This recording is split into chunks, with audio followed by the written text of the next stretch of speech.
America और Iran, दो ऐसे नाम जो दशकों से एक दूसरे की दुश्मनी का पर्याय बन चुके हैं। लेकिन क्या हो अगर ये कहा जाए कि इस दुश्मनी की असली वजह कोई परमाणु बम नहीं बल्कि तेल और डॉलर के खेल में छिपी है। चलिए आज इसी उलझी हुई कहानी की परतें खोलते हैं। और कहानी की शुरुआत होती है इसी एक सवाल से। सोचिए जरा, यही तो सबसे बड़ा विरोधाभास है। आज अमेरिका ईरान के न्यूक्लियर प्रोग्राम को रोकने के लिए कुछ भी करने को तैयार है, तो फिर एक वक्त ऐसा क्यों था जब अमेरिका ने खुद ईरान को यह टेक्नोलॉजी दी थी?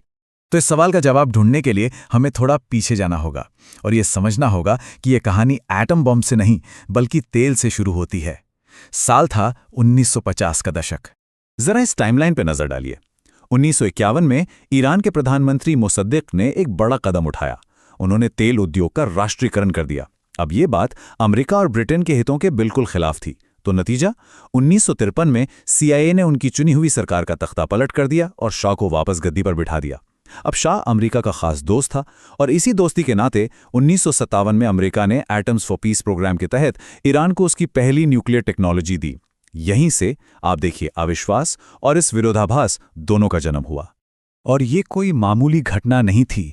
ईरान के लोगों के लिए ये सिर्फ एक तख्तापलट नहीं था, ये उनकी आज़ादी पर हमला था।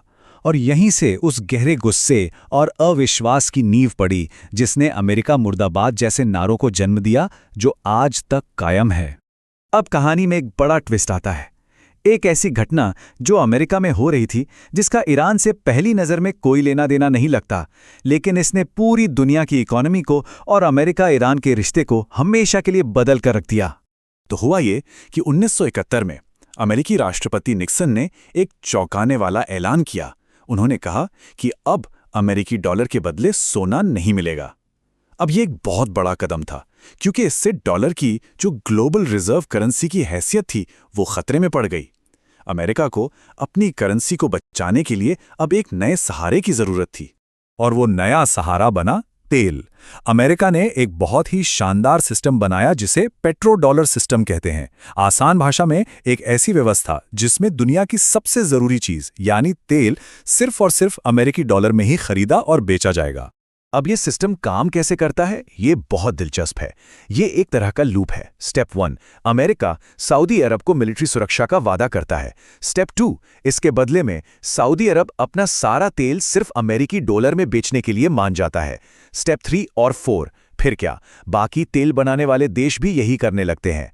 इसका नतीजा ये हुआ कि दुनिया के हर देश को तेल खरीदने के लिए डॉलर जमा करने पड़े, जिससे डॉलर की डिमांड हमेशा के लिए बन गई। और सबसे आखिर में स्टेप 5, तेल से कमाए गए यही डॉलर वापस घूमकर अमेरिकी इकोनॉमी में इन्वेस्ट कर दिए जाते हैं। मतलब एक ऐसा चक्र जिसने अमेरिकी डॉलर को दुनिया की सबसे ताकतवर करेंसी बना दिया। तो अमेरिका ने मिडल ईस्ट में ये जो पूरा सिस्टम बनाया था, जो बिल्कुल सही चल रहा था, वो अब बिखरने वाला था। और वजह थी उसके अपने ही एक खास दोस्त ईरान के घर में हुई एक जबरदस्त क्रांति। इस स्लाइड में देखिए ये बदलाव कितना बड़ा था, ये बिल्कुल साफ नजर आता है। 1979 की इस्लामिक क्रांति ने सब कुछ पलट कर रख दिया। जो ईरान अमेरिका का सबसे बड़ा सहयोगी था, वो रातों रात उसका सबसे बड़ा दुश्मन बन गया। और ये नया ईरान सिर्फ अमेरिका के लिए खतरा नहीं था, बल्कि उसके बनाए हुए पेट्रो डॉलर सिस्टम के लिए भी एक सीधा खतरा था। अब देखिए, ईरान जानता था कि वो अमेरिका जैसी सुपर पावर से आमने सामने की लड़ाई नहीं जीत सकता, तो उसने एक नया तरीका निकाला, एक अलग तरह का युद्ध लड़ने का, जिसे असम्मित युद्ध कहते हैं। तो ईरान की ये जो स्ट्रैटेजी है, इसके 3 मेन पिलर हैं। पहला, फॉरवर्ड डिफेंस, मतलब प्रॉक्सी ग्रुप्स के जरिए अपनी लड़ाई लड़ना बिना खुद सामने आए। दूसरा, चोक पॉइंट्स, यानी दुनिया के सबसे अहम समुद्री रास्तों पर अपना दबदबा कायम रखना। और तीसरा, जो सबसे जरूरी है, निवारण, मतलब एक न्यूक्लियर प्रोग्राम बनाना जो एक अल्टीमेट इंश्योरेंस पॉलिसी की तरह काम करे, ताकि कोई उस पर हमला करने से पहले 100 बार सोचे। 20% पूरी दुनिया की टोटल ऑयल सप्लाई का 20% हिस्सा हॉर्मुज़ की इसी पतली सी खाड़ी से होकर गुजरता है, और इस पर ईरान का कंट्रोल है। मतलब ईरान जब चाहे दुनिया की इकोनॉमी की सांस रोक सकता है। ये उसका सबसे बड़ा हथियार है। इसके बाद तो जैसे एक चूहे बिल्ली का ना खत्म होने वाला खेल शुरू हो गया। अमेरिका और इजराइल एक चाल चलते तो ईरान उसका जवाब देता। उन्होंने आर्थिक प्रतिबंध लगाए तो ईरान ने चोरी छिपे अपना काम जारी रखा। स्टक्सनेट जैसा खतरनाक साइबर हमला किया तो ईरान ने अपने न्यूक्लियर प्लांट जमीन के और भी ज्यादा नीचे बना लिए। जब अमेरिका परमाणु समझौते से हट गया तो ईरान ने यूरेनियम का संवर्धन और तेज कर दिया। मतलब हर हमले ने ईरान को उसके लक्ष्य के और करीब ही पहुंचाया। और इन सब का नतीजा ये है कि आज ईरान 12 दिन के ब्रेकआउट टाइम पर पहुंच गया है।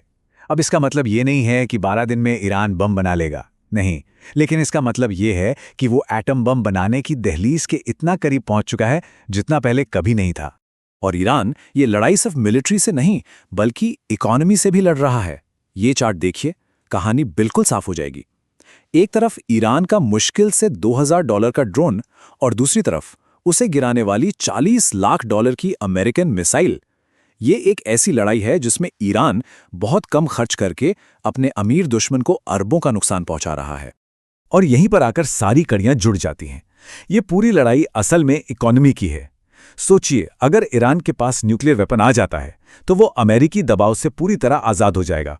वो अपना तेल किसी भी करेंसी में बेच पाएगा, जो पेट्रो डॉलर सिस्टम की नींव पर एक सीधा हमला होगा। और ये एक ऐसी चीज़ है जो अमेरिका कभी बर्दाश्त नहीं कर सकता। तो आखिर में सवाल यही बचता है, ये जो पूरा संघर्ष हमें परमाणु हथियारों की दौड़ जैसा दिखता है, क्या वो असल में डॉलर के दबदबे को बचाने की लड़ाई है? इसका जवाब जो भी हो, वही इस दशकों पुरानी दुश्मनी का भविष्य तय करेगा।